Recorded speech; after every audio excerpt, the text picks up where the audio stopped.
आने में जिस तरह बीजेपी कर्मठ रही है वो कामयाब हो जाएगी, लेकिन ये तो देखने वाली बात होगी। जो पॉलिटिकल रिएक्शंस हमारे पास आ रहे हैं, केंद्रीय मंत्री रामदास अठावले ने कहा है कि बीजेपी ने शिवसेना को अच्छा सबक सिखाया है। सुनिए क्या कहा है। अभी कौन से जमाने में तुम्हारा मुख्यमंत्री होगा मुझे मालूम नहीं है, लेकिन बीजेपी ने बहुत अच्छा डाव खेला है और शिवसेना को भारी सबक सीखने के लिए इस वक्त मिल गया है। आप लोगों को मालूम था कि सरकार बीजेपी की ही बनेगी किसी भी? हाँ, मुझे मालूम था कि सरकार बीजेपी की बनेगी, लेकिन अचानक बनेगी मुझे नहीं मालूम था, क्योंकि यहाँ मतलब इनका कॉमन इम्यून प्रोग्राम का चल रहा था और शायद एनसीपी भी राहत देख रही होगी कि कांग्रेस पार्टी सपोर्ट नहीं करेगी तो सरकार नहीं बनती है, तो फिर एनसीपी के लिए मार्ग खोला हो सकता था। लेकिन जो भी हुआ है बहुत अच्छा हुआ है। महाराष्ट्र की जनता को न्याय देने का निर्णय हो चुका है। अजित पवार जी ने डिप्टी सीएम की शपथ ले ली है। अभी शरद पवार जी, प्रफुल्ल पटेल जी या सुप्रिया सुले जी केंद्र में मंत्री बनेंगे, 2 मंत्री उनके बन सकते हैं और शरद पवार के अनुभव का भी उपयोग मोदी सरकार को हो सकता है। तो मैं पवार साहब ये अपील करना चाहता हूं कि आप अभी एनडीए में शामिल होने का निर्णय ऑलरेडी हो चुका है, आप एनडीए में आइए और एक अच्छा खासा जो मंत्रालय वो आप संभाले और अपने देश को न्याय देने के लिए काम करें, ऐसी मेरी अपेक्षा है।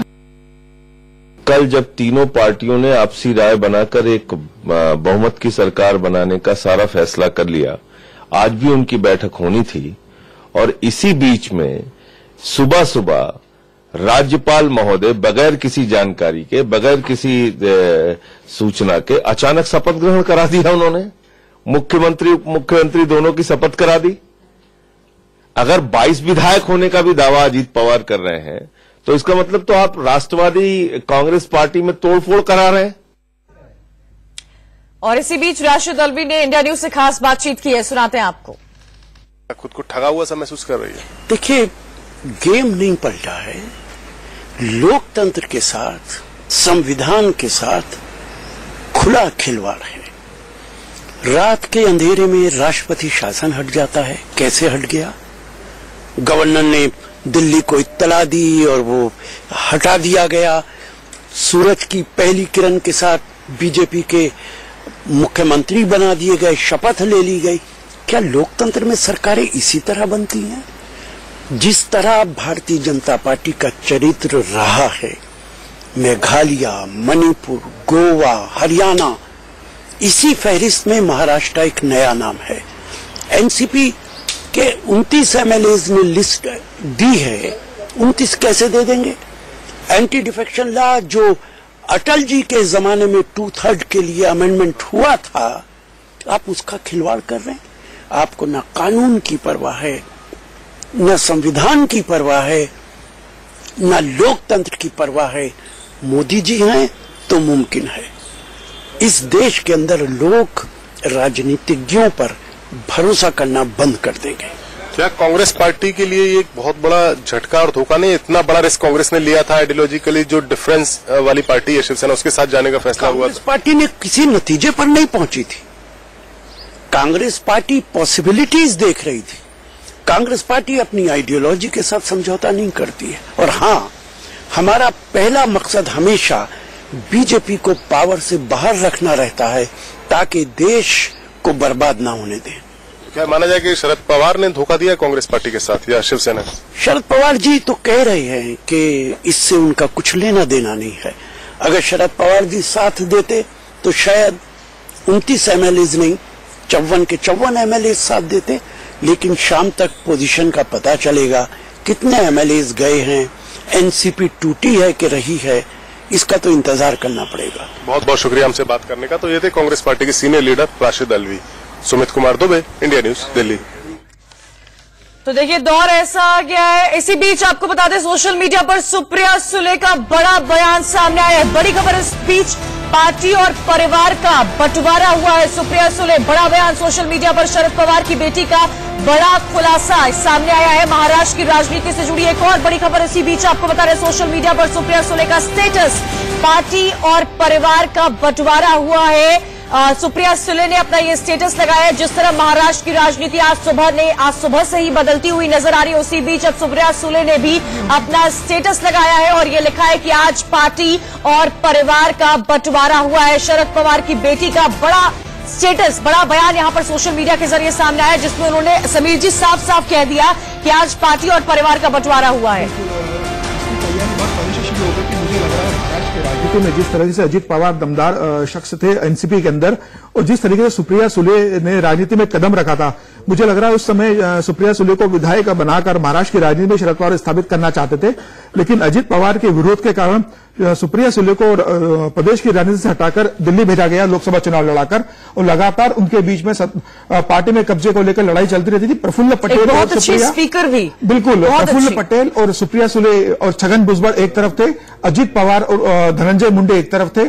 पार्टी को लेकर कब्जा का लगातार प्रयास चल रहा था। मुझे लग रहा है कि अजीत पवार को इस बात का आभास हो गया था कि अगर कांग्रेस और शिवसेना के साथ राष्ट्रवादी सरकार बनाती है तो 2.5 साल बाद सुप्रिया सुले को महाराष्ट्र का मुख्यमंत्री बना दिया जाएगा। दौर जारी है, लेकिन सबसे बड़ा सवाल समीर जी ये लग रहा है, सबसे बड़ा सवाल, इतने सारे आरोप अजीत पवार पर लगे हुए हैं, इरिगेशन स्कैम, आदर्श सोसाइटी स्कैम लगा हुआ है, उन आरोपों को जिनको एक तरह से एजेंडा बनाया हुआ था बीजेपी ने, आज बीजेपी ने उन्हीं को उप मुख्यमंत्री बना दिया। कैसे?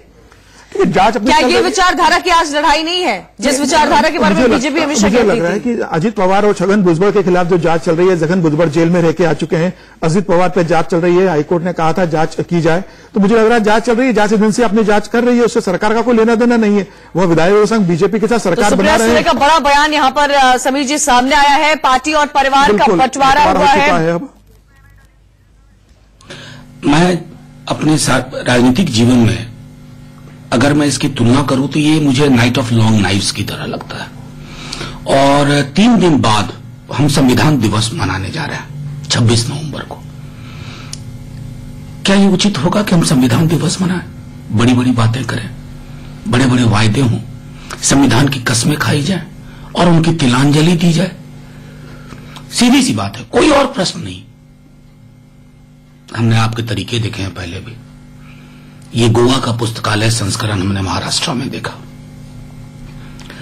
और ये संस्करण अगर इसको लेजिटिमेसी मिल रही है, ये हमारे लोक जीवन में इसकी स्वीकार्यता बढ़ रही है, तो ये डेमोक्रेसी के लिए अच्छा संदेश नहीं है। मैं इतना ही कहना चाहता हूं। सर, शरद पवार कह रहे हैं कि उन्हें मालूम नहीं है अजीत पवार का ये पर्सनल डिसीजन है इस तरीके का। देखिए, शरद पवार जी की राजनीति को मैं जितना जानता हूं, बहुत गंभीर नेता है। वो सबको साथ लेके चल रहे थे, चाहे शिवसेना हो, कांग्रेस हो।